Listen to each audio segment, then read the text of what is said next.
All right, so we've got a pretty intense report to dive into today. Yeah, definitely not our usual stroll through AI This news. isn't just someone saying AI is changing things. This is like, The big old warning siren. exactly. And from someone who was in the trenches, you know? Leopold Aschenbrenner, right. Not exactly a stranger to AI. Exactly. Yeah. This is someone respected in the field, and even the people he agrees with on AI are kind of nervous about this. Well, think about it. He dedicated this whole thing to Ilya Sutskever. OpenAI's chief scientist, yeah. So this is like Aschenbrenner saying, hey, Ilya, wake up call.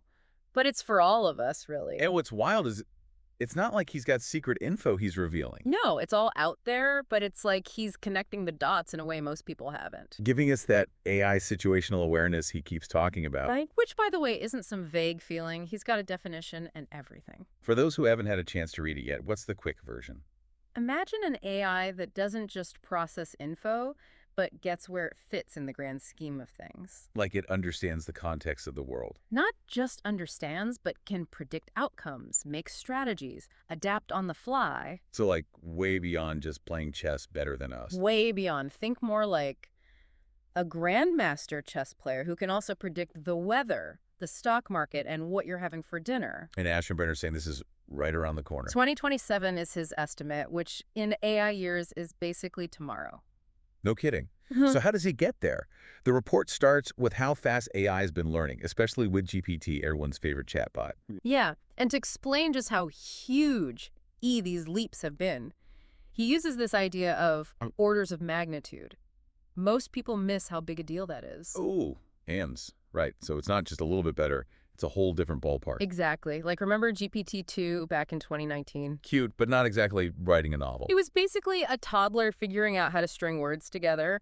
Then GPT-3 in 2020. Elementary school kid, maybe. Right. Can hold a basic conversation, do some homework, but nothing groundbreaking. But then 2023 rolls around and bam, GPT-4 shows up and it's like, That same kid is suddenly acing their SATs, writing code, maybe even composing a symphony. it's insane how fast it happened. And the report highlights how this exponential progress is what's freaking everyone out. Especially in areas like math, which used to be this thing computers were supposed to be good at, but AI was struggling with. And then suddenly, it wasn't struggling anymore. Aschenbrenner uses this example of the math benchmark, which tests AI on complex math problems. I remember when that came out, experts were saying it'd be years before AI can make any real headway. And they were right, for about 2 years. Then, almost overnight, the top models went from solving almost none of the problems to acing over 90%. That's an ohm jump in action if I've ever seen one. It's like we blinked, and AI went from barely understanding arithmetic to solving differential equations in its sleep. And that's exactly Aschenbrenner's point. Yeah. This is just a taste of what's coming. And the speed, that's what has everyone spooked. Buckle up, folks, because it's only going to get faster from here. Mm-hmm. So we've got AI evolving at this crazy pace. It could be designing its own upgrades before we even know it. And that's where Aschenbrenner really dives into the how, not just the what. Right. He gives us the three main things pushing us towards this potential intelligence explosion. He's got these catchy names for them, too. Makes it stick in your head. Lay it on us then. What's driving this AI rocket? First, you got to have fuel, right? And in this case, it's raw computing power. We're not just talking about your average supercomputer here. Nope, we're talking dedicated power plants just for AI training by the end of the decade. That's wild. The report actually put a dollar amount on it, and it's more than we spent on the International Space Station. Hundreds of billions of dollars for a single AI training cluster.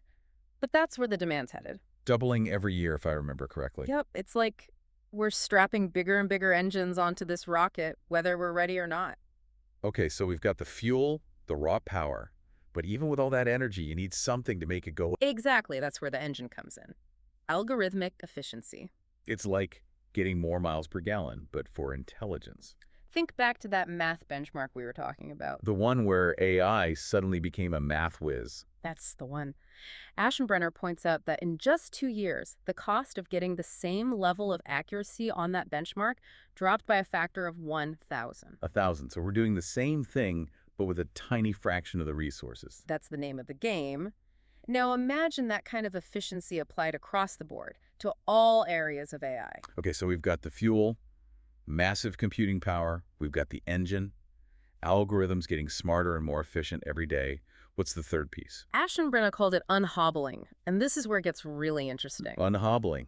That sounds a little ominous, like we're letting something loose. He argues that right now, even with all the progress, we're holding AI back with artificial limitations. Like putting a leash on a racehorse. Exactly. We're basically saying you can run fast, but only this fast, only in this direction. But what happens when we take the leash off? So what are some of these limitations, these leashes we've got on AI right now? One of the big ones is short-term memory. Right now, AIs have a really hard time remembering things from past interactions. It's like trying to have a conversation with someone who can only remember the last two things you said. Super frustrating, right? And it really limits their ability to learn and adapt. Makes sense. You can't build on knowledge if you can't even hold on to it. Then there's the whole issue of planning and carrying out complex tasks. Like they can do the individual steps, but not the whole shebang. Aschenbrenner compares it to having a brilliant intern who can write an amazing email but can't plan a whole marketing campaign. All the pieces are there, but they can't quite see the big picture yet. And finally, there's this problem of AI being isolated from the real world. They're stuck in these digital playgrounds, but they haven't really gotten their hands dirty with the messy reality we live in. It's like trying to learn about the world by reading books, but never actually leaving your house. Exactly. So unhobbling AI would mean giving them access to that real world, letting them learn and adapt in ways they can't even imagine right now. It's like we've been training them in a lab, and now we're opening the doors and saying, go explore. Just hope they remember where they came from. But Aschenbrenner believes that this, combined with all that computing power and those hyper-efficient algorithms, that's the recipe for an intelligence explosion. We're talking AI designing even smarter AI, which designs even smarter AI, and so on. A runaway effect that even the experts aren't sure what to make of. So it's not just about AI surpassing human intelligence. It's about it doing so at warp speed. And the question is, can we even keep up? Okay, so we've covered a lot of ground here. AI getting insanely smart, potentially even designing itself. An intelligence explosion right out of the sci-fi books. And just when you think it can't get any wilder, Aschenbrenner hits us with this AI Manhattan Project idea. It's a doozy, that's for sure. But what's really striking is how he lays it out like it's not this crazy what if. More like, when is this going to happen? Right. He's basically saying, get ready, because by 2027, we're going to see the beginnings of a full-on AI Manhattan Project. And he seems pretty sure about that timeline, too.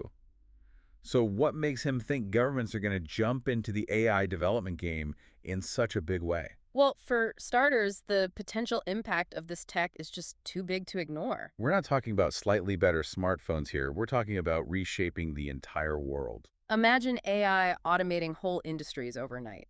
Governments are going to want to be at the steering wheel for that. It's like the space race all over again, except the prize isn't the moon, it's the future of intelligence itself. And governments can't resist a good race, especially when national security is involved. Oh yeah, things get real serious real fast when you start talking about AI in the military. Think about it. Autonomous weapons, unbreakable codes, the ability to predict your enemy's moves before they even make them. It's like those Cold War spy movies, except with even higher stakes. And that's where the whole idea of an AI arms race comes in. Nobody wants to be caught playing catch-up in that game. So it's not just about who gets the smartest AI first. It's about making sure this stuff doesn't get out of control, right? That's exactly Aschenbrenner's point. He argues that the private sector, while great at innovation, they're not exactly known for their long-term thinking when it comes to safety and ethics. It's all about moving fast and breaking things until something really breaks. And with something as powerful as AI, that's a risk we can't afford to take.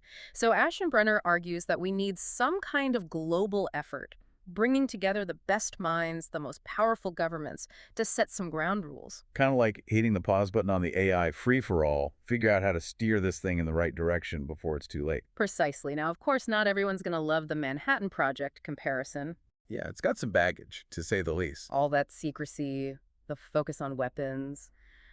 Not exactly the most reassuring image. But Aschenbrenner acknowledges those concerns. He's not naive to the potential downsides here. He's not saying this is going to be easy or that there won't be risks. His point is that it's better to have this conversation now while we still have time to shape the outcome than to wait until it's too late. This whole deep dive has been a wild ride. From AI beating us at games to AI potentially reshaping the world, it's been quite the journey. And the crazy thing is, this is just the tip of the iceberg. We haven't even touched on the ethical implications, the economic impact, the philosophical questions this all raises. It's enough to make your head spin, but that's the thing about Aschenbrenner's report. It's not trying to give you all the answers. It's more like a giant neon wake-up sign for humanity. It's about getting us to ask the right questions, to start thinking about these issues before they become unavoidable crises. If there's one thing to take away from this deep dive, it's that the future of AI isn't some predetermined thing. It's being written right now, and we all have a role to play in shaping it. So if this deep dive has sparked your curiosity, if you're feeling even a little bit of that wake-up call, we encourage you to check out Aschenbrenner's full report. It's a lot to digest, but it might just change the way you see the world. Thanks for joining us for this deep dive, folks.